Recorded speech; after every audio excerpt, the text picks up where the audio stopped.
Hey, hey there. It is about that time, January 10, 2023. Can you believe it is the year 2023? The future is now, my friends, and the future of the equine world is the mule and the donkey. We are so glad that you're here hanging out with us. My name's Dave. This is Steve Edwards. Every week we get together to talk mules and donkeys for about 60 minutes. And Steve, I got to tell you, I was in Houston a few weeks back, and I had a roommate while I was there. And I said, "Hey, it's almost 3 o'clock. I need to go back into the office there. I've got a video that I need to do." He goes, "Okay." He said, "I'll be here when you get out." And then he messaged, did a group text message. I see it pop up on the screen about 30 minutes later. It said, "Well, everyone, I just heard come back from Dave's room saying we're going to be talking mules and donkeys for the next 60 minutes. So it looks like I'm going out." And I said, "Jared, you should have stayed around. You should have hung out with us." He says, "No, I didn't know what you were doing back there talking about mules and donkeys." And then I proceeded to let him know all of the things about the mule, starting with the mule cares more about his nose than he does about anything else. The mule gets his bone structure from his daddy, the donkey. The thing that you look for first and foremost is disposition first, conformation second, foundation third. I started telling him everything. He said, "I had no idea there was as much things to know about mules as you've just told me right now." I said, "Oh, I'm just getting started." That's right. Just getting started. That's right. We get to... Oh, go ahead. Give me a couple days and we'll get really started. That's right. Folks, we do get together to talk mules and donkeys every week, and we're so glad that you're here spending a little bit of time with us. Of course, if this is your first time, let me tell you what we do. We answer questions about mules and donkeys because the last thing we want for you is to go outside and just feel frustrated and want to give up. That's not what owning a mule, that's not what owning a donkey is all about. Owning a mule and donkey is about connecting with creation. It's about connecting with another part of creation that God has given us, understanding how it's about humility, understanding how this animal works. It's about being able to look inside yourself and find patience and find the ability to learn. And it's about enjoying whatever it is you want to do with your animal. That's what we want for you, and that's why we do this program every single week. So what we ask of you in return, well, number one, you put your name, where you're watching from, and what the weather is like. You can see Horsey Girl Julie's already got us going, and so does Merlin. So put your name, where you're watching from, what the weather's like in the comment section. Number two, you ask any and every mule or donkey question that you've got, because if you're thinking it, someone else is thinking it, so you better ask it to help their life improve. And number three, you share the broadcast. On YouTube, it's simple. Click the share button, click the like, subscribe, and turn on the bells. And then on Facebook, it's equally as easy. Click the share button or just tag a friend or family member in the comment section. Steve, you're standing mighty tall today. What you got going on? Hey, I got some new things coming on. Watch this. Can you see that shirt?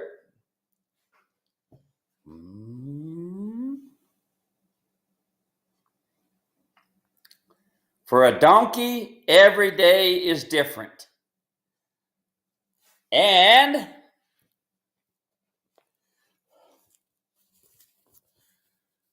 for a mule, every day is different.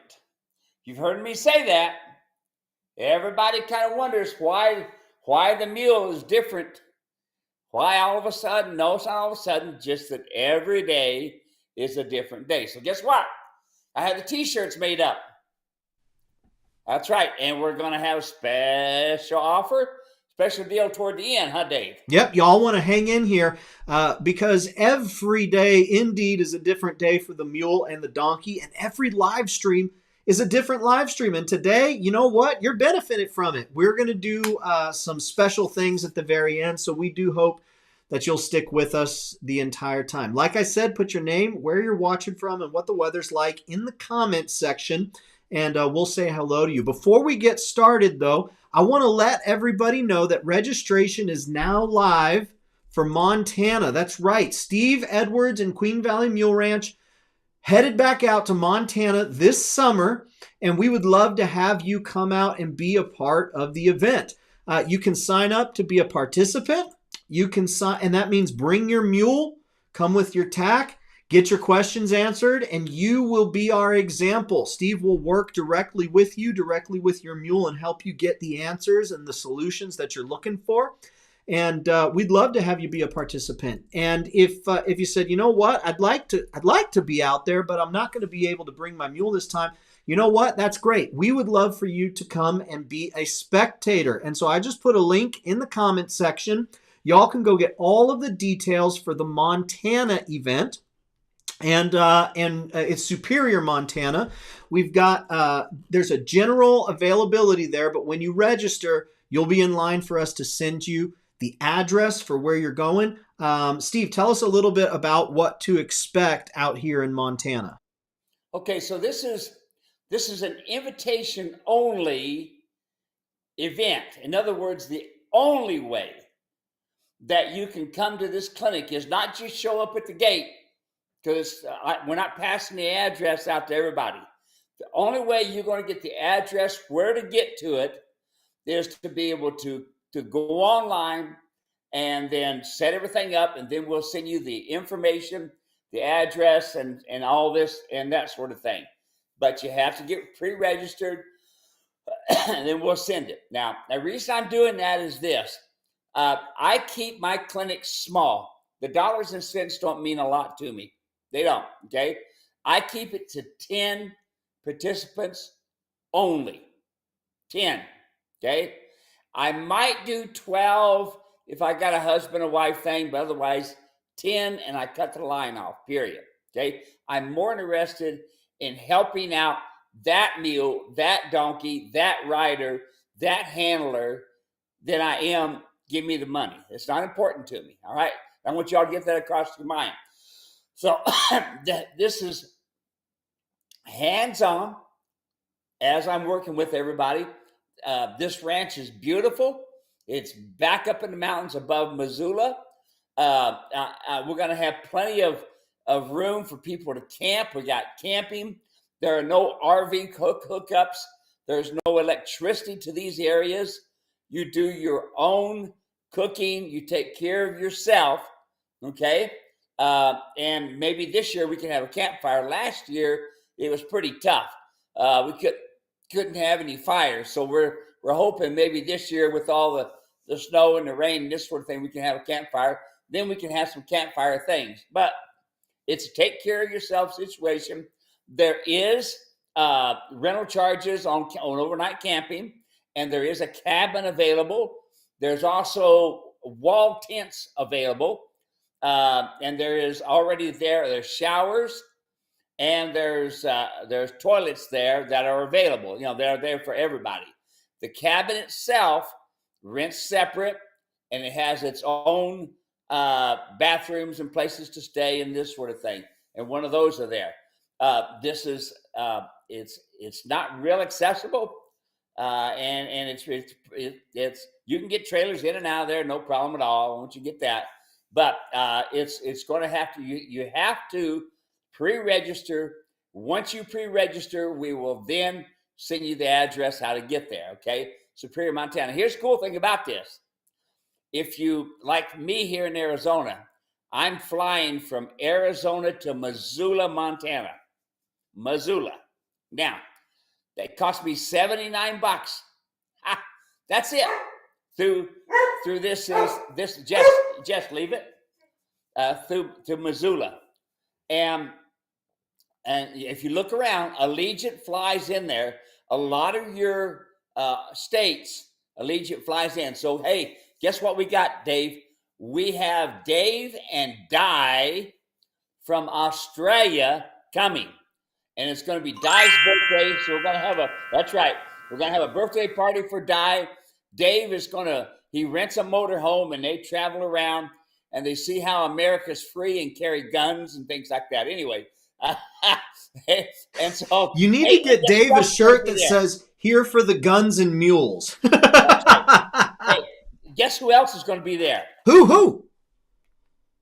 Oh, Mr. Coffee by David himself, David Pengelly, folks. There is a real person behind the name David Pengelly, and he's going to be there, Steve? Yes, he says, I'm making arrangements. My wife and I are coming in. and he, matter of fact, he sent me some coffee, and he said he liked you enough he was going to send you some coffee. But I think the problem is your wife is hiding it from you. She's drinking it. So She's when you hiding get it for home, herself. you She's say, got to "Where's take my care of them coffee?" 3 little kids, and she says, "This is mine. I need the Yeah, demand." yeah, yeah. All right, folks, we would love to have you join us in Montana. So go ahead, check out the link that I just put in the comments section.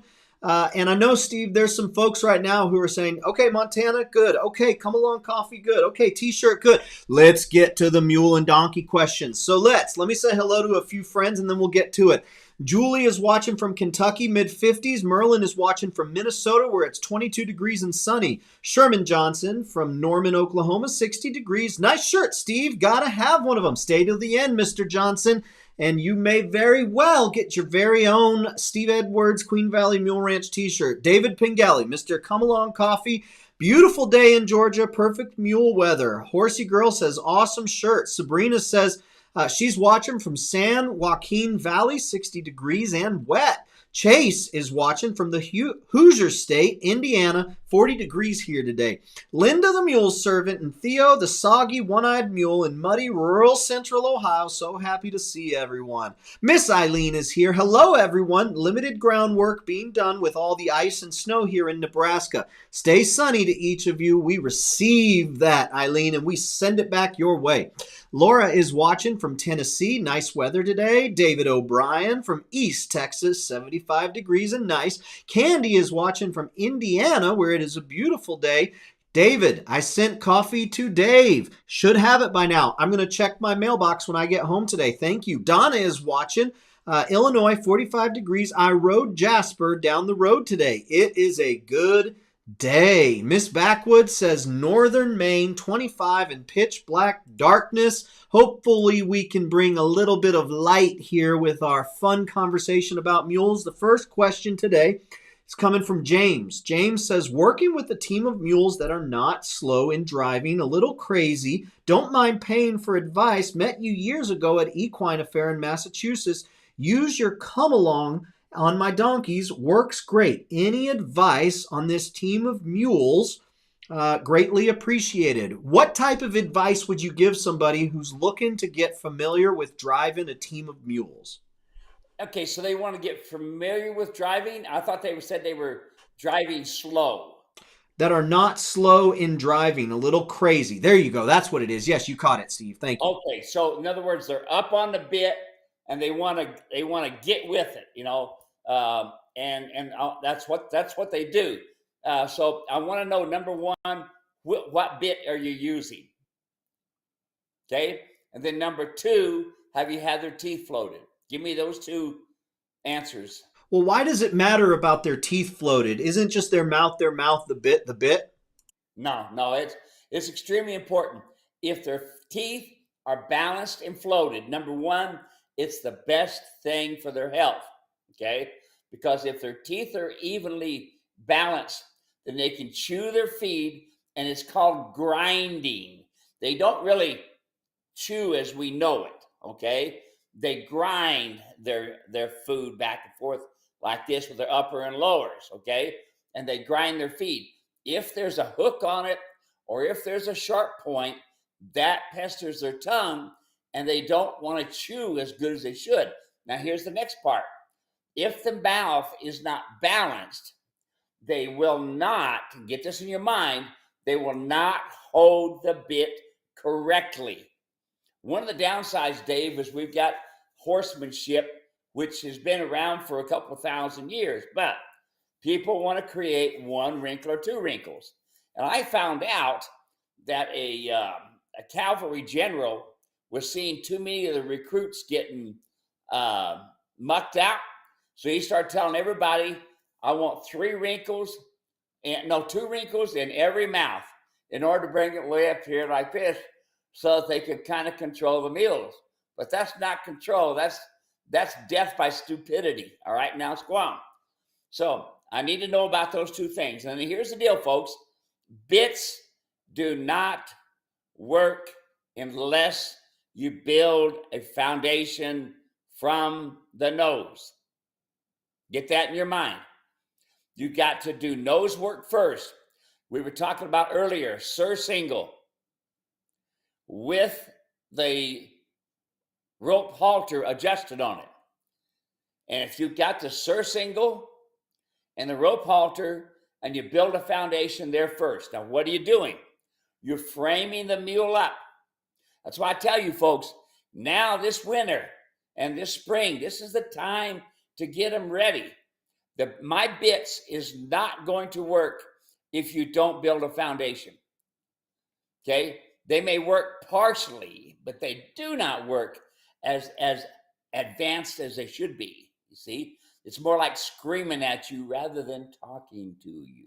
All right? So now, we do the foundation work with the surcingle and the come-along rope. And the rope halter. And the mule goes around, frames himself with balance, and he's doing really good. Next step, surcingle with the mule rider's martingale. The mule rider's martingale teaches the mule to pack the bit so that they reach down, pick it up, and carry it. That's number one. Then number two, it teaches the animals to keep their head down and nose on the vertical, because that bridle is designed where it works off of a string. And a string is lighter than the rein. And when you see it being used and you see the mule in the video responding without anybody on his back, it has to be the bit. It has to be the way the martingale is made. Now, we've got videos and things like this that we showed last time where we had a special program saying you train without a saddle. And we actually could see the mules side passing and turning on the forehand. Yeah, you can see that. And nobody was on their back because we set them up to win. All right. So it's not the bits, folks. Okay. It's the foundation to get there for the bit. Now, when it comes to driving, there are two bits that I use. Just like when it comes to riding, there are two bits that I use. When I'm driving, I use a full cheek, double twisted wire snaffle bit. And I don't want to go into a lot of detail there, but it's basically full cheek means I have bars that go up on both sides of the bit, and it pushes them right and left. So, and then when they're finished up, remember folks, a mule is not respectful of the bit if his head is in the air and his nose is sticking out. He's being disrespectful, and it could be a lot of reasons. Number one reason, okay, is you're using a horse bit in a mule's mouth. They have a different palate, okay? Number two, we don't have the teeth floated and balanced. Number three, we didn't build a foundation to get there. We expect, okay, they've been driving. Yeah, they've been driving. I see half the mules that I see out there on videos, on YouTube, in books, on pictures, and their nose is sticking out and their head's in the air. That's not respectful of the bit. So I need to know what bit and if you have the teeth floated. Awesome. Thank you very much. I sent a message back to him, so we'll hopefully hear back and get the rest of the answer. Next question here. This one comes in from Jenkins, and this one has to do with bits. Says, I would like to purchase the 5.5 inch trail riding bit. However, they are currently sold out. Is there a way I can be notified when they are back in stock? And first and foremost, absolutely. I send out a message when we get them back in stock. But I wanted to use this as an opportunity, Steve. A lot of times folks think they need a 5-inch bit or a 5.5-inch bit. And I wanted to give this as an opportunity for you to talk about which size bit do they need? Does it really matter? If it does matter, why does it matter? So talk a little bit about that. Here's one of the things that we have with the mules that's so much more different. We have the donkey head on a horse muscle structure. We have a donkey head on a donkey bone structure, okay? And so with that different type of palate, we have to go at communicating correctly with it. So when we're measuring, we take a string, we put it up in their mouth. I like to use a 1/4-inch rope, really, it works the best. Put it up in their mouth. Don't hold it tight. Hold it where it's fairly loose. I don't need an exact measurement because here's the problem.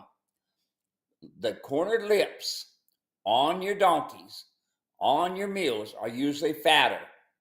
And a lot of people, when they're trying to get an exact measurement, they push in those pockets and now it ends up being a 5 or 5 1/4. So what I have found is that the majority of mules are either going to be a 5 1/4, 5 inches, or 5 1/2, and that works good. But use the string to measurement. Now, some animals have a really big, heavy, fat lips, and even if you use a 5 1/2 inch bit, they'll still rub. Okay, the biggest reason they rub in the corners, the number one reason, you don't have it adjusted correctly. You're not allowing the mule to reach down, pick up the bit, and pack it. And where people make mistakes, and it has continually happened, is they take and they put the bit in the mouth pre-adjusted. In other words, they put it on the same way today as they did 5 days ago. Don't do that. Don't do that. You hear this? What it says on here? Every day is a different day to the mule and the donkey. It is. Every day is different. Yeah, he's trained. Oh, he's trained. Oh, yeah. Then how come you're having a hard time with him? And that's a whole nother story. Let's go back. Think about that thought. Let's go back. Now, so what I tell you to do is when you go to take the bridle off, so that you don't bump their teeth, so that you make it easy on them, so that they drop their head, bring their head to the left. Don't take the bit off if the head's clear in the air. Don't do that. Have them drop their head. That relaxes all 5 major neck muscles and the throat latch. Tilt the head to the left so that the left brain is thinking, and loosen up the bit 2 notches minimum, maybe even 3. Slide the bridle off, right ear first, left ear second. Steve, why right ear first, left ear second? Because if you take off left ear first, you tend to push the head away from you. I want my left brain of my mule over here thinking about me. Anytime I put a bridle on, anytime I put a halter on, anytime I put a come along hitch on, you hear that? Anytime. I always want 2 things so that I know my mule is being respectful and he understands I'm being respectful to him. Okay? Is I want the head down, nose tip to the left. Loosens all 5 major neck muscles. Tells me my mule is relaxed with what I'm doing. And I got the left brain, my left eye thinking about me. That's what I want to do. And we've got videos of my last clinic we did here that Dave could probably even show you sometime, and we'll do it, where you can see I asked the mule to drop his head, tip his nose to the left, and before he'd pull it back over. I'd ask him again, set him up, before he pulled it back over. Then by the time, in less than 5 minutes, the mule had his head over here and was comfortable. Because when he'd move his head over here, I'd stick my finger in his jaw, make him uncomfortable. Remember, comfortable, uncomfortable? So when he put his head back over here, no finger in the jaw, he's comfortable. As soon as he moved his head, pow, he'll move his head back away, uncomfortable. So pretty soon he started saying, okay, it's more comfortable here. Now put the bridle on, okay? And there's a certain way you put the bridle on. You take your middle finger and you rub on the bar and you make it smooth. So see, there's no teeth between the incisors and the molars. There's no teeth right here. So you can take this finger right here and you can rub on the bars of the mouth. Rub on the bars of the mouth and the old mule will relax. And you can see the video of it. We've got the videos out there that shows the mule relaxing to slide the bit on. No reason. You can give me no reason to have to put the mule's bridle on pre-adjusted other than you're being lazy and you don't care about your mule. It's simple to me. I care about my mules. I care about my donkeys. And I want to do everything I can to give them the best comfort I can give them. I'm the herd leader. And if I make them uncomfortable by bumping their teeth, if they got their head in the air, guess what? That's not their fault. It's my fault. It's not important to put the bridle on unless the head is down and tipped to the left. It's not important to put the come along rope on unless the head is down and tipped to the left. It's not important. You got the idea? If you're going to put something on their head, head down, nose tipped to the left. And I've got videos that show you how to do that. That's more important to put a bridle on. Think about how soft you want your mule and your donkey. And it starts out with that come along rope, putting it on. Head down, nose tip to the left. Awesome. Very good. Let's hop back over, see who else has popped in. We've got Jeff watching from upstate New York, 26 degrees. Thank you for the input on the Australian saddle and bits last week. Awesome, Jeff. Thanks so much for the love. Appreciate that. Tammy is watching from Utah. Is slushy, mushy mess between the rain and the snow. Love the tea, Steve. Hang in there till the end, Tammy. Polly is watching from Minnesota, 29 degrees above zero and no wind. Beautiful day here. Cowboy Ken, 36, cloudy from Connecticut. Eileen says, once in a while when I am facing my Molly, she will look at me and then lowers her head toward the ground and stays that way for a few moments. What is she telling me? Her eyes are soft and she is quiet. Now this makes me think about our Montana clinic, Steve. Montana clinic is going to be, are you listening to your mule? Are you listening to your mule? Eileen is asking right here, I want to listen to my mule. What is she saying? What do you got here, Steve? Didn't we say, are you listening to your mule and donkey? That's right. That's right. I stand corrected. I can't believe I corrected the master. This guy's got jokes. Okay, here goes. Okay, look, folks. When that mule lowers his head, especially in the spring, colts will do this a lot. When they lower their head like that, guess what they're saying? You're the herd leader. I am your herd. What do we do? And believe me, when you get to that point, that's pretty incredible. Because you watch these animals in their life, how they go. When they want to come into a herd, they come to the herd leader, dropping their head, and they'll even lick their lips. Okay, I understand. You're the herd leader. When they drop their head like that, that's just showing you are the herd leader and they recognize your leadership. That's pretty awesome. Congratulations. Very good. Barbara is watching from Sullivan, Missouri, where it's 57 degrees and nice. Roger from Milan, New York, 33 and cloudy. Gerald got you live. I'm Gerald from Hardy, Arkansas, sunny and 50 today. Awesome, Gerald. We're glad that you're here. Thanks for catching us live. Mike is watching from Texas, where it's 86 degrees. Lowe is watching Lowe's Slice of Heaven Ranch and Rescue. Hello from Dunmore, Kentucky. It's about 40 degrees and the sun is shining. Michelle is watching. Bonjour. Michelle Seguin from Lannery, Quebec, Canada. Sunny and 17 degrees. You know what that means? We've gone international. Thanks so much for hanging out with us, Michelle. You want to hear? You want to hear my French? Yeah. You ready? My daughter she teaches French. Okay, along with English. Ready? Here's my French. I know she's going to think, wait a minute, that's kind of French I'm used to, but here it comes. Ready? Absolument incroyable. Absolument incroyable. What does she say that says? All right. What does it say, Michelle? Because I got no idea. We'll keep moving and then we'll see. Jim is watching from 54 degrees Central Alabama. Sunshine. Hello, all. The next question that we got, this one's come in from Joyce. Joyce sent a message saying, our 15-4 John Mule wears your saddle fine. We have a Molly who is a draft cross and is 18 hands. What tack and saddle do you recommend? So we've got the 15-4, and now we've got the 18. What do we need that's different for the 18 than the 5-4, Steve? All we need is the cinches, because the bone structure on that 15 and a half hand mule, that's what it amounts to. 15-4 is 15 and a half hands.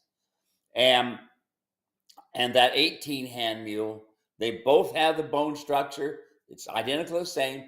So you have to change cinches.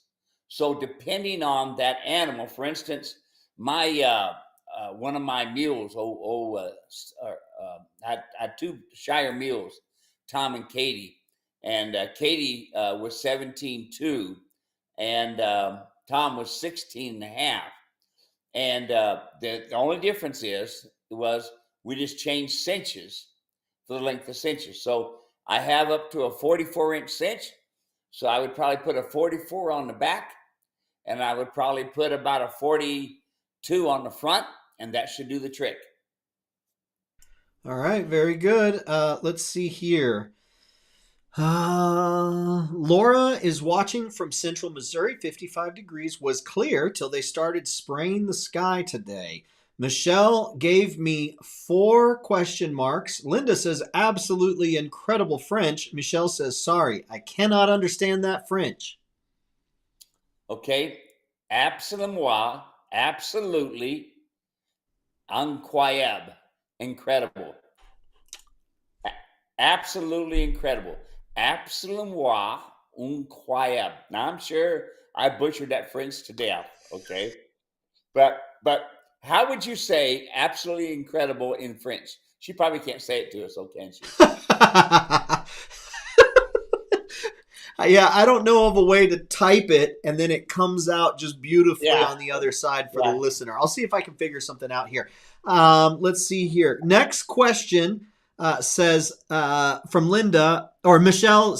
Linda's talking to Michelle. Michelle, Steve chose words that are hard for Americans to pronounce. Absolument incroyable. There it is. There we go.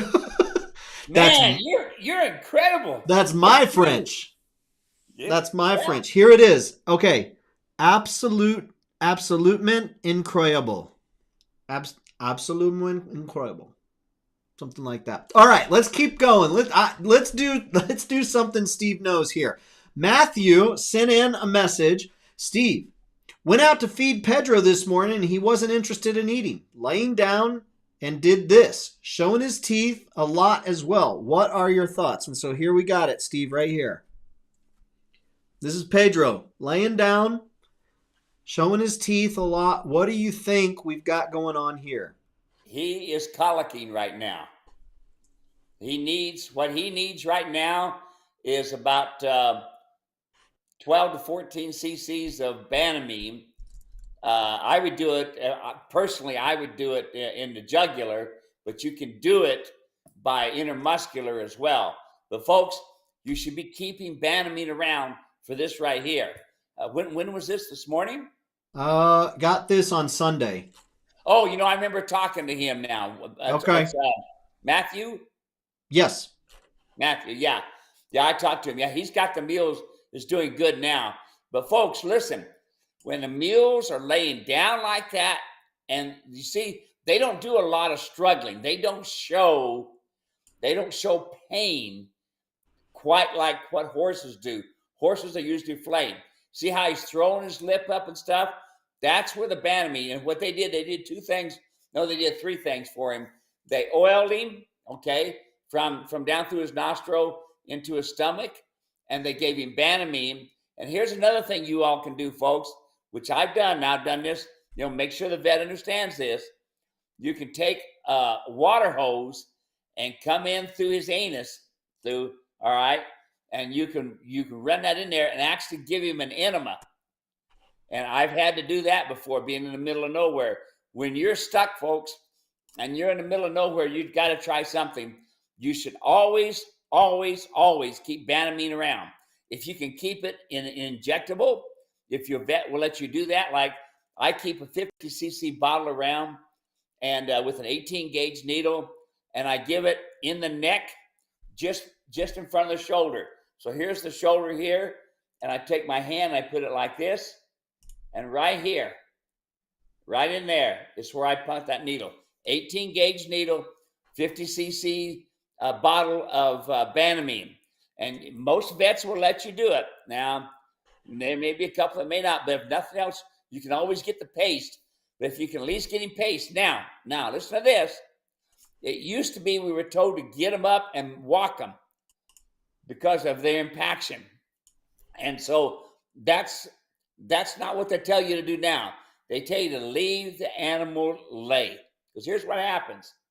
You got the big intestines and the small intestines. And that impaction comes in to an area and to where it's small, and right there is where it gets packed up. Okay. And then that's when you can have an impaction. Now, it's not always an impaction, it's not always colic. Now, remember, I've talked to you about feed before, folks, and here's the end result how awful this can be. It's why I feed a quality pellet, and I know you all can't get the pellet where you are, okay? That pellet does not have the bird crap and the snake parts that you get in hay. It's called salmonella. This mule can also be suffering from salmonella poisoning because it looks an awful lot like colic. And the only way you can really tell is to have a veterinarian there. He may run a camera down it. He may get a stethoscope out and listen. I've heard it enough. I've seen it enough, and I've ranched enough. When I'm in the middle of nowhere, it would take a vet. When some of the ranches I've been at, it'd take a vet 4 to 5 hours to get there. By then, I can lose my animal. So I've learned a lot of different things. So that rope, that water hose up the rear end, giving them an enema, that works. Okay, that's good. And let me tell you something else that happens. Once they get to where they can kind of walk a little bit, take them in the trailer. Have you ever noticed every time you take your mule in a trailer, almost every time they'll poop? Almost all, it's inevitable. And I have had ones that have been colicky, and I've taken them in the trailer and out. Once I've done the Banamine, once I've done the hose, and they're starting to feel pretty good because the Banamine, I'll walk them in the trailer, and darn if they won't blow one out. Okay, and this is tough, folks. To see your Pedro mule laying here almost dead, you should be calling your vet as soon as you hang up. Okay, as soon as we get done here, and talk to them, and understand this. Okay, understand this, folks. You need to know the vitals of your mule. You need to have a temperature gauge and put a clip on it and put it in his hind end so that when you call the vet, you can say, I have a temperature of. Important. Temperature number 1. Now, I know a lot of you don't have a stethoscope. So what you want to do is you look at your watch and you look at the nostrils. And per minute, how many times is that nostril flaring? Per minute. So when you talk to your vet, you can say, I've got a temperature of 103, and I got 60 per minute breaths on there as well. And I can see by the lungs, and I can listen. Put your ear up there by the stomach, and listen. Do you hear any gut sounds? You'll hear that. Listen to your mule once in a while. Put your ear up there and listen. You'll hear that mule growling. Okay, you'll hear that. All right. Now, how do we fix this? How do we? You can't really. Colic happens. Colic happens. How can you help it? Number 1, make sure your teeth are balanced every year. Number 1. Number 2, worming. And if depending on the type of feed that you're doing, like me, I worm once a year every spring. If you feed a lot of hay, because of what's in that hay, you may want to do it twice a year. Listen to your veterinarian in your area that will tell you. Okay, same thing with your feed. Listen to your feed company. Listen to what they have to say. This is the type of feed we're feeding. Unless your feed company says something stupid like feed your mule alfalfa hay, then you're going, he doesn't have. That's the problem, folks. That's the problem. Most folks don't understand the mules and donkeys. Matter of fact, I read a deal several years ago, probably 15 years ago, in a veterinarian journal that said by this writer, watch out, veterinarians, your donkey people are coming. Yep, because they don't understand that donkey. Okay, that don't say. So let's go back. Let's go back. If you are free feeding your hay to your mule, and you've got a big round bale out there, you might as well go ahead and go shoot him because you're giving him a death sentence. They do not need to be continually eating. Or let me give you the challenge.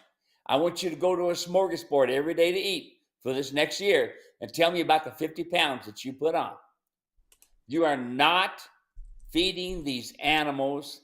This is important. You're not feeding these animals to butcher. You're feeding these animals to maintain. Each mule should have its own 20 by 20 stall. You should know exactly how much feed each mule needs to maintain his body weight. With the proper feed, the proper water. Now, with that feed, I'm going to see road apples on the ground. I can see how shiny they are. I can see how green they are. That tells me I got a pretty healthy mule.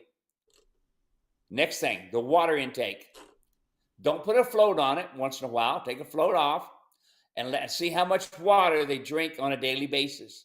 Okay? And that's really, really important. That's also going to depend on weather. Make sure the next thing, they have plenty of salt. They have a 50-pound block of white salt, not mineral salt. You're wasting your money. Wasting your money. You take a block salt and you put it there. Now, if you get some of them that won't set and won't lick on a block salt, then go ahead and buy the granulated salt and mix it in with a little bit of grain, whole oats, and mix it in with that so they'll have their salt. They got to have salt to help their system digest the nutrients that they need. All right. Now, this is pretty heavy, Dave. You know, this is to see this mule laying here suffering like this. And and Matthew's a first-time mule owner. All right. And he's got a buddy that hunts with him too. So they don't know. And a lot of folks that are watching this thing now don't know. It'd be a good thing to put on YouTube to see what I'm saying right now and what I'm doing. This is important. This mule is on his deathbed right now, folks. And I know that Matthew got the vet down, and I know they did the Banamine, and I know they did the oiling, and I know this mule, last time I talked to Matthew yesterday, he was doing good. But folks, get the Banamine, talk to your veterinarian, all right? Don't put the shot in the butt. You got a good chance of getting kicked, okay? Use the shot on the neck, and your vet can show you. You can do a quick one like this and go pow and hit that plunger, and you're done, okay? Put the come-along hitch on him. Put the come-along hitch on him when you got something like this. That way you can control them. And also the twitch. You'll see a video I've got and a twitch that I've got. That twitch creates natural endorphins so that you can doctor on that mule. I have even castrated animals with that twitch. So there we are. This is horrible, folks, but this is part of life. Everybody says, well, mules live longer. No, they can get colic just like this one. And as good as Matthew takes care of his mule, I mean, he's called me and asked me all kinds of questions, and this could have been coming. He could have got there's a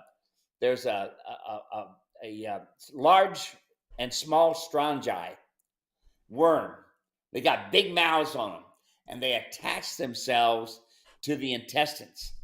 And them dirty suckers suck all the nutrients out of the system and the blood and this sort of thing, and can kill them. Okay, so listen, learn temperature. Have yourself a thermometer that you can put in the rectum. Okay, and this is get this. All right, you don't have to put a lubricant on it. Just spit on that thing and slide that thing in there. You ain't got time to go get Vaseline or something. Just spit on it on a thermometer, slide it in there, let it set in there, and then read it. Okay, your vet's got to know the temperature. He's got to know the breathing, and he's got to know, does he have any gut sounds? All those will help. When those noses are flaring, he's in trouble. Big one, Dave. Yeah, I appreciate that. I just sent a message to Matthew. In fact, I said, hey, can we put this on YouTube with Steve's commentary so it can help others? He says, sure thing. So I'll take this section of the video, chop it up, and we'll get it up on YouTube so folks can see it. So thank you for that, Matthew. Yeah. Moving right along, got another question. This one came in from Deborah. And Deborah sent over, wanted to get your thoughts on this mule for sale, Steve. So let me go ahead and pop this up here. So we've got a Craigslist mule here, and I'll put a link to the article that we've got. And the description is this is Marley is a 9-year-old sorrel quarter horse mare. She will walk, trot, canter under saddle, forehand, haunch, side pass. Our 15-year-old daughter rode her a lot this summer at the fairgrounds and has been pushing cows on her this fall and winter. She does a great job in big crowds and waiting in line at a cow sorting events. Marley ties, loads, bathes, and good for farrier. Respects fences. We have been getting busier with kids, and Marley doesn't get used as often as she used to. Get her to ride or make some nice babies. Have a great pedigree. And so we've got some photos here. That's a horse. Oh, it's a horse. Yeah, we got a horse here. But still, what kind of thoughts do you have here, Steve? Okay, so if she's talking a horse, because I was saying to myself, wait a minute, there's no breeching. So what's she going to do? Breed, and make herself some mule babies. As far as the horse goes, some of the things I see is like right there, good. Right there, good. See the nose on a vertical? Right here, good. Nose on a vertical. Here, look how the horse naturally stands. Nice balance, good framed up. I would like to have had both legs together correctly, okay, but they're not in the hind end, the front end. Now, notice that the high hip is there. Now, with the horse, that's not that big of a deal if you're working cattle, okay? That's a well-built horse. Notice there, nose on the vertical. Notice here, wrong halter, but that's another story. So the nose is sticking out. That's a nice horse, nice conformation. Sure is. So All the there way you through. go. Go ahead. Well, I was just going to say, I thought that was kind of fun. She sent that in, and we haven't ever done that before, so I thought that was fun. We'll send a message back to her so she can take a look.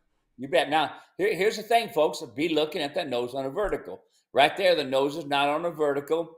The nose is kind of sticking out a little bit, and not a big deal. But let's go back to where the cows are, where she's working the cows. Okay, right there. Do you see how the nose is sticking out right there? And she's trying to get a hold of the bit so she can kind of control it because she's a little bit heavy. But notice everything else. Nice vertical, framed up. That's the kind of horse that you want to breed a jack to and create a mule. Yeah, awesome. We got a question from Joshua says, I am with the Settlers Museum of Southwest Virginia, a living history museum and farm. Someone recently donated us a nice big team of mules. They are 20 years old, 17, and 17 forehands tall and about 1,500 pounds each. The team came from a hunting ranch where they transported the bird hunters by wagon. My question is this. There have been a few people who have told me that if the hooves are kept trimmed right, there is no reason why I need to have them shod since they have black hooves. That doesn't seem right to me, so I thought I would ask an expert. I am considering seeing if they might be rideable. Do you have any saddles suitable for mules of this size? What do you have to say to Joshua? Okay, number one, Joshua, it's really, really important you understand that a mule that big is really difficult to ride because they're so big around. You will be very sore in the hips in a few days, in a short time, riding that large of a mule. Okay, hooves, folks. Don't listen to these people who say they have black feet. They don't need to be shod. Wrong. Here's what happens, folks. They get contracted heels. In other words, instead of the heels, okay, being even, let me get things even here. One of the heels is in, the other one is straight. Now, what's in the middle? Frog. Okay. So as that heel pushes over, guess what it's doing? It's making that frog smaller. So you have contracted heels. If the heels are out where they should be, you have a nice, big, fluffy, you hear that? Nice, big, fluffy frog. Now, why is that frog so important? It pumps blood up and down the leg. So, take the hoof, look at it, and look at the back of the heels. Are the heels going straight back like they should? Or are the one curving in? And you're going to find, folks, all of you, look at your mules. You're going to find that those quarters are coming in most of the time on one side or the other. Just look at their feet and see which way their feet are pointing. That'll tell you how much the frogs are being smashed by contracted heels. Do you have to have mules shod? Yes, especially when it comes down to fixing correct contracted heels. Now, next, I want you all to take off your shoes, and I want you to walk everywhere up and down your gravel roads and this sort of thing, and tell me how long it takes you before you get sore. Now, get this, folks. There's a coffin bone. Here is the outside wall. This right here is your white line or your lamina, all right? And then here is your coffin bone right here. That is the hoof part. This outside wall and this lamina protect, okay? Protect this coffin bone. Because once this lamina, that white line, gets a gravel stuck up in it, and it pushes the outside wall out, now it's leaving way for more garbage to get in there, which then makes this lamina have problems. And then this coffin bone starts rotating. And guess what? Now you end up with a crippled mule. Yep. So is it really easy to get a gravel up in there? Oh, yeah. I think, Dave, I sent you the picture, didn't I, of the cracked hoof, the white stripes with the black stripes and a crack about that long on it.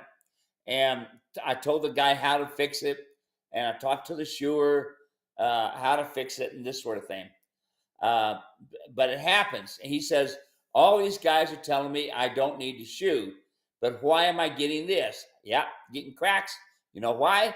You know, yeah, some people blame it on it being white, but it's white and black stripes. So in other words, from an Appaloosa mare probably. So the reason it gets the cracks is because that gravel goes between the white line and the outside wall. It separates it, and then it pushes. You start getting the rotation of this coffin bone here, okay, which happens really tough. But don't listen to these people who say you don't need to. And listen, during the wintertime, you don't need to shoe them during the wintertime necessarily, unless they have really, really bad contracted heels. Then what you're doing is you're fixing problems, and that's different. Now, during the wintertime, you've got your mud, your snow. Trim your donkeys, trim your mules real short, more short than normal. Matter of fact, even make them bleed a little bit. And it's okay. It's fine. There's nothing wrong with it. It only bleeds just a little bit.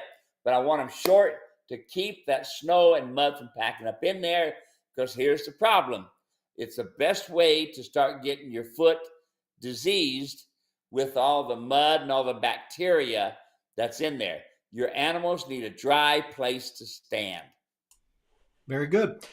Yolanda put an awesome video in the comment section. Steve, I'm gonna save it. We don't have time to go through it now. It's about 19 inches long, but 19 minutes long. I'll send it your way. You can take a look, and we can see if there might be some cool things to pull out of it. So very cool. Craig had a question. 6'2", 250. I'm considering purchasing a new mule saddle with breast collar and breeching. I mainly use my mule for training border collies. You know a thing or two about that. 70% of the time we work with sheep. However, I occasionally work with cattle. Steve, is the Trail Lite saddle capable of taking it daily? How about ponying? What do you have to say about the Trail Lite, its ability to take the abuse and handle this work? And do you have a recommended saddle size for William? 17-inch saddle number one. Dave, if you get a picture of me roping off of my shorty mule on I'll my see if trail. I can find it real quick. Yeah, Okay, but keep anyway, talking. yes. Okay, yes, folks, listen. I have the same tree, fiberglass covered wood tree in every single saddle. There are times that I've had to lead as many as 5 mules at a time on pack strings. There are times that I've roped a lot of calves every day, and I maybe Dave can find you a picture. I got it hanging here on my wall. So there we are. Okay. Does the saddle work? Yes. Okay. I wished I'd have known about that Cordura 25 years ago. It's tough. It does the job. And hey, Dave, I got a brand new Buckaroo Lite. We'll have to talk about that. But for a guy, an unpadded seat, because guys tend to lean forward. They seem to feel forward in a padded seat. In an unpadded seat, they feel back down in a saddle. Ladies got a different pelvis. And I never thought I'd be talking to ladies about this, Dave. It's not our rump size, it's our thigh size, okay? So with having a pummel, 13.5-inch pummel, it's how much room we have between your thigh and the pummel. Now, here's the ticket. Here's the thing you got to remember. Yeah, right there it is, sitting on a donkey. Yes, sirroony, okay? Um, uh, when it comes down to my saddles, these saddles are working saddles. You can work on any of them. Use that consistently. Border collies, oh yeah, there ain't another dog out there. I love my border collies, especially when you're working quiet cattle.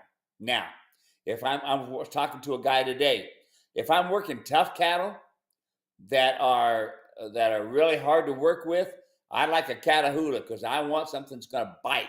Okay, especially when you get some that are range cattle that have gone wild, and the wild cattle, and we got to rope a lot of them and tie them to a tree overnight. That's when a Catahoula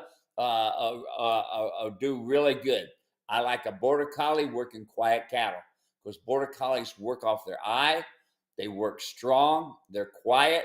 They're consistent. Hey, Jess, are you a good border collie? Where's my Jess? Where's my good boy? Where's he at? Where's my dog? Jess, here. Where's he at? Jess! Jess! Oh, there it is. Here, what's this? What's this? Yes, where's my border collie? Huh? What do you see? You tell him. You tell him all about it. Yes, sir. Say, I'm a good border collie, Jess. Yeah, Jess has his. Okay, that'll do. Jess has his own sheep, and we use the sheep to keep him tuned up because he mainly works cattle. He's worked cattle and sheep since he's probably about a year old, pretty consistently, and he's a great dog. How fun. Let's see here. Next question. Let me see. I want to make sure. Did I get this? Yes, I took care of that one. Last question that we've got, and then I'll double check our chat. This is the last question that got emailed in to us. This one comes from Virginia, and she's considering coming out to Montana in June, which, folks, June 2nd through the 4th, 2023. Steve's going to be in Superior, Montana for a few days doing a clinic. She says, I'm crossing my fingers I can make the Montana clinic in June. Is the cabin pet friendly? I've got a dear, well-behaved 5-year-old collie I'd like to bring with me and leave in the cabin while we train. I always keep her on a leash and electric collar. Is it cabin friendly? Do you know? Or is it pet friendly? It's pet friendly, absolutely. He loves his dogs. He's got dogs himself. As long as you've got a well-behaved dog, hey, there can be there. Here's the downside, Dave, is that my insurance company says no dogs when we're training. So if you're bringing a dog, bring the dog and leave it in the trailer when we're training. After that, he either has to be on the leash or I love the collar. That's my favorite thing to do, But absolutely, pet friendly is good. Remember now, this cabin, folks, this cabin actually sleeps 6 people. Okay, There's an upper story and a lower story to it as well. So that's something to consider. All that information's up. Is it up there now, Dave? Yeah, Yeah, it's up there's a there. link in the comment section, and I do want you folks to know right now we have 10 spots only for participants. Depending on the combination of animals, depending on the combination of who's coming, it may get expanded, but don't count on it. We've done that in the past when it makes sense, but we will not do it if it doesn't make sense. So you want to get one of those 10 spots if you want to be a participant. And for participants, it's $250 a day. So for the 2 days, it's $500. We're doing a third half day. And if you'd like to be a part of the half day as a participant, you can do that as well. And there's a place on the order form to check that box. If you would like to be a participant, but you want to bring spectators, we've got an add-on where it's $50 and you can bring each spectator for $50. Now, if you want to come and just be a spectator, it's $50 a day. So the first 2 days are $100. And if you want to join for the third one, you can do that as well. Unlimited amount of spectators. But as far as participants, 10 only. Don't wait around hoping that maybe it'll be available or maybe we'll open up more spots. Don't count on it. Get your spot right away. They do fill up, especially with this much notice.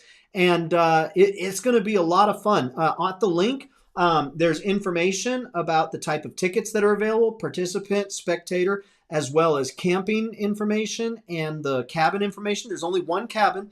And then information about staying off site. There's a hotel about 20 miles away, and you can stay there as well. But yeah, it's online. It's available. It's ready for people to register, Steve. Taking a look here, I want to make sure we we get through the rest of our comments. Laura has a question. Here is another donkey body language question. I have a mini and a zonk that both want to back up their rear end toward me when I'm using the wheelbarrow to clean up. They get in my way and I have to make them move away. No kicking or aggression. I think that they just want to keep the others away from me. There are 4 donkeys in the corral area. What does this tell me about their body language? So they're turning their butt towards you. Well, usually that's because people like to scratch them on the butt, and the mule likes that. But if they're turning their butt toward me, I'm gonna kick some dirt toward them and tell them turn around. I want them to face me. I don't want their hind end at me. Okay. So if you've been scratching them on the butt, that's usually the first reason they'll turn their butt to you. And some people like that. But otherwise, they don't do that. Kick dirt toward them. That'll turn them away. If you have to say, "Hi, get out of here," something like that, you can do that. But they don't need to be turning their butt to you.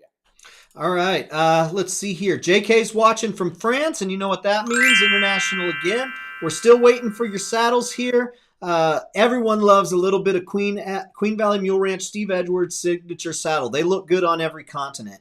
Eileen says, is a normal temperature for an equine 102 degrees?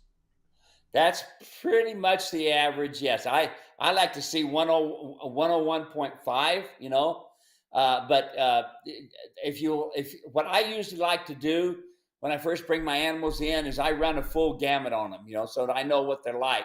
And then I will just keep an eye on them. Watch their eyes, folks. Watch their nose flaring. There's lots of good information of some really good veterinarians online that'll tell you some things to look for. The basic cowboy thought is I'm going to run a thermometer in their hind end. Okay. Now I used to put a piece of string on it and have a clamp it to the tail. But I found out a long time ago, if you lose that thermometer, they'll poop it out, but it's the hassle of having to go through it. But anyway, and get used to, folks, go down there and listen to the growling of your mule's tummy. Listen to it and look at their poop. That's really, really important. That tells you all kinds of good, healthy things about them.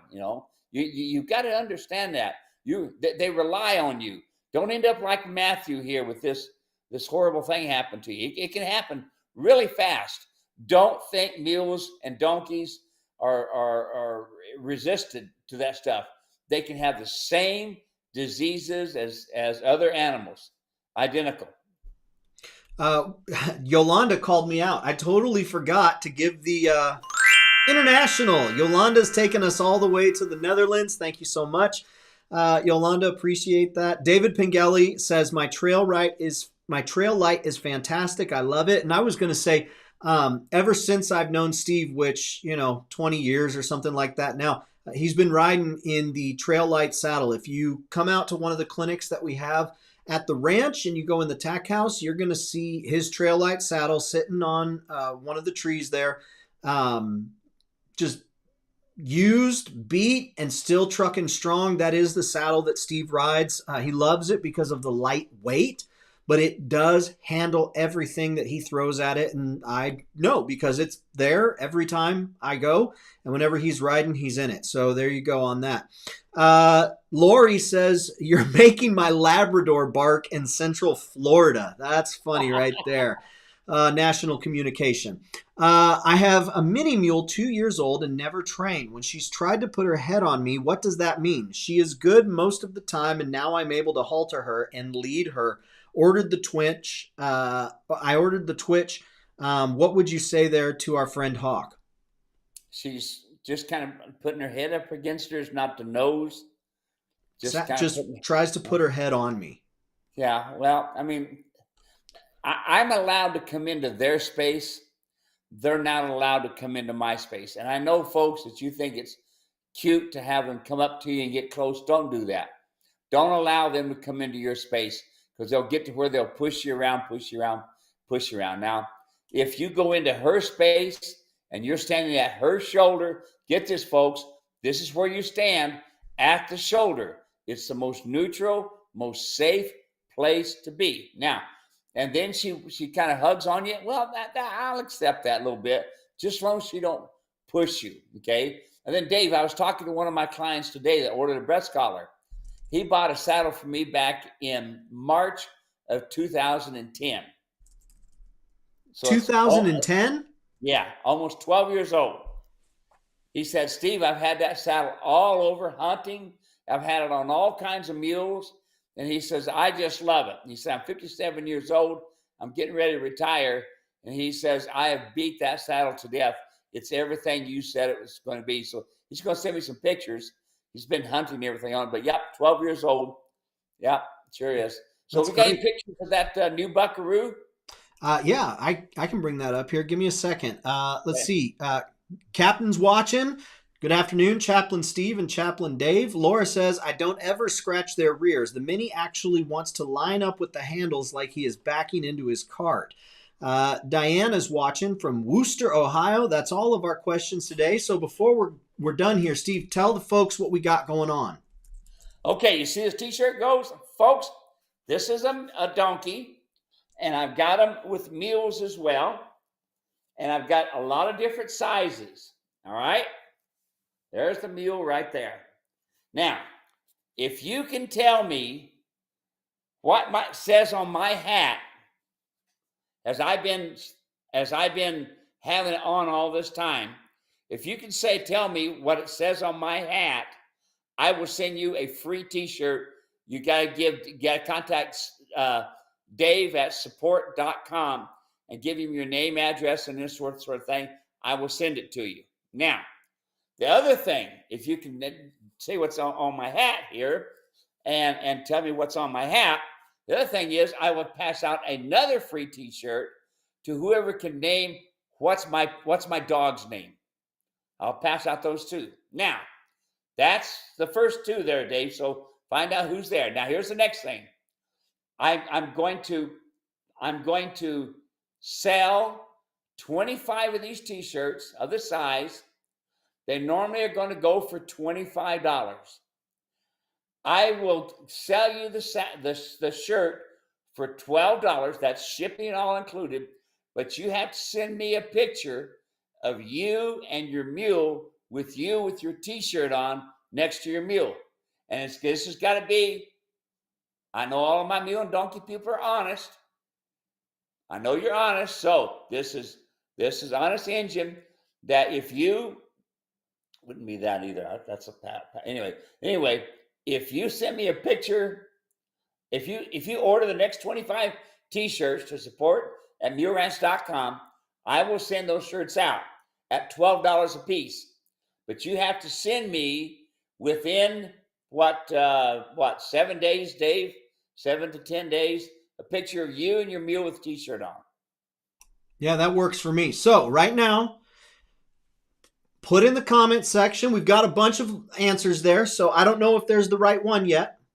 So we're looking for one person who tells us what Steve's hat means. So the first person on my list, it may not be the same on yours, but it's on mine, on my honor. It's on my list. First person who says what Steve's hat is referencing, you get a free t-shirt. Second t-shirt goes to the first person who shared the name of Steve's dog. That's the second person on my list. On my honor, I'll go with the first person who gave that answer. Now, if you would like a t-shirt over half off, send a message to support@muleranch.com. We'll get it up on the store. I'll give you a coupon code. You'll get it for $12. That's shipping included. All you have to do for that is we need you to send us back a picture of you wearing the shirt standing next to your mule. That's what we want. We want to show folks standing next to their mule or standing next to their donkey wearing that shirt. So that's what we're looking for. So if you're up for it, support@muleranch.com. We'll get you all fixed up. We've got the sizes. We've got both of the shirts, and it's going to be a lot of fun. What you going to say? Donkey and mule. Donkey so and mule. If you got a donkey, I'll send you a donkey. If you got a mule, we'll send you a mule. All right, so let's see here. First person. So some folks here put 316, and yes, it does say 316, but what is it referencing? So if you put 316, you're half of the way there. Let's see here. We've got, I'm looking. Okay, we've got winners. The winner for getting Steve's dog's name correct is Mr. Roger Bastian. I think that's Milan, New York. Yes, the dog's name is Jess. Good job, Roger. Send a message to steve@muleranch.com. He'll get you fixed up, get that out for you as soon as possible.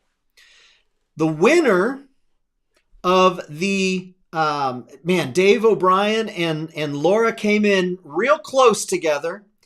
The winner for telling us what Steve's hat represented, it came down, and it's Dave O'Brien. For God so loved the world that he gave his only begotten son. That is John 3:16. Congratulations, Laura. You did great too. We're real happy that you all participated with us. Again, we'll send you all free t-shirts. So send us steve@muleranch.com. Get him your address, what size you want, and mule or donkey. And he'll get that taken care of. The rest of yous, you want to get that discount. You want to get a good shirt for a good price. Send me a message, support@muleranch.com. I'll get you a coupon. We'll get you sold. And then you got to send me a message, a picture of you with your mule and you're wearing the shirt. I guess if you want to put the shirt on your mule, you could do that too. That'd be all right. But you wearing the shirt, that's going to be a lot of fun. Hey, Steve, I know we're over a little bit, but I got something fun that I want to share with you real quick. Oh. Here you go. Right here. Can you see that? Yeah. There we go. Tell us what we're looking at here, Steve. Hey, what we're looking at is the Buckaroo Lite. It actually is identical to the cowboy saddle, the way it's designed, but it is made out of Cordura and leather. I especially designed this saddle for men. Men tend to feel forward in the saddle. They tend to feel forward in the saddle. This seat, and the way I've got it designed, is so that you sit down in the seat. Men feel forward in a padded seat. Women feel like their little pin bones on their bottom in a hard seat is bothering them. Now, I can tell you, folks, that I get all kinds of folks tell me they have all kinds of pads. Some a sheep wool pad, some a urethane pad, and they add on to their padded. So now, if some of you guys want to change out and change out pads and stuff, you can. But I'm going to tell you, folks, this Trail Lite saddle was 18 pounds. Buckaroo Lite saddle was 18 pounds. It's great to ride. I've got two sold so far. And if you guys are wanting a nice saddle that'll take a beating, the one guy that had the Border Collie puppies, the Border Collie dogs and stuff, he ought to be looking at that 17-inch Buckaroo right there. That's a nice saddle. It's comfortable. And folks, we're not here to sell you stuff, all right? But I want you to know that I'm always trying to think about you, the rider, and the mule and the donkey. And these things are really important. So, hey, I'm looking forward to the t-shirts. The t-shirts are going to start being online at $25, and that includes shipping. And like it says on the t-shirt, every day is a different day to a mule and donkey. And today we had a different day with Dave and Steve. That's right. Folks, thanks so much for hanging out with us today. Really appreciate it. Again, send me a message, support@muleranch.com if you'd like to get one of the shirts. We'd love to have you get one, put it on, get out there, have your picture taken, send it in. We'll share it on social media.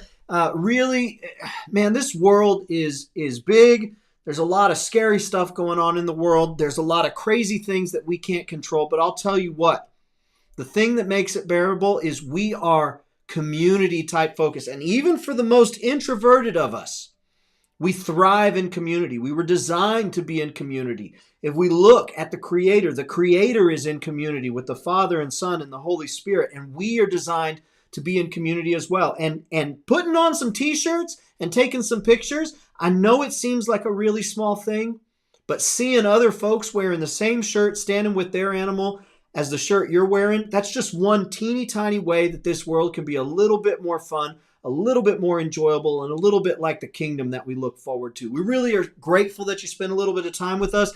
Looking forward to seeing you next week. Remember, Montana, June 2nd through 4. We're getting it to you now, so you have plenty of time to plan that summer vacation. Would love to have you join us. Go to muleranch.com. You can find information about Montana. You can get yourself some come-along coffee. You can find the new Buckaroo saddle. We'll be pushing that live here in the next day or so.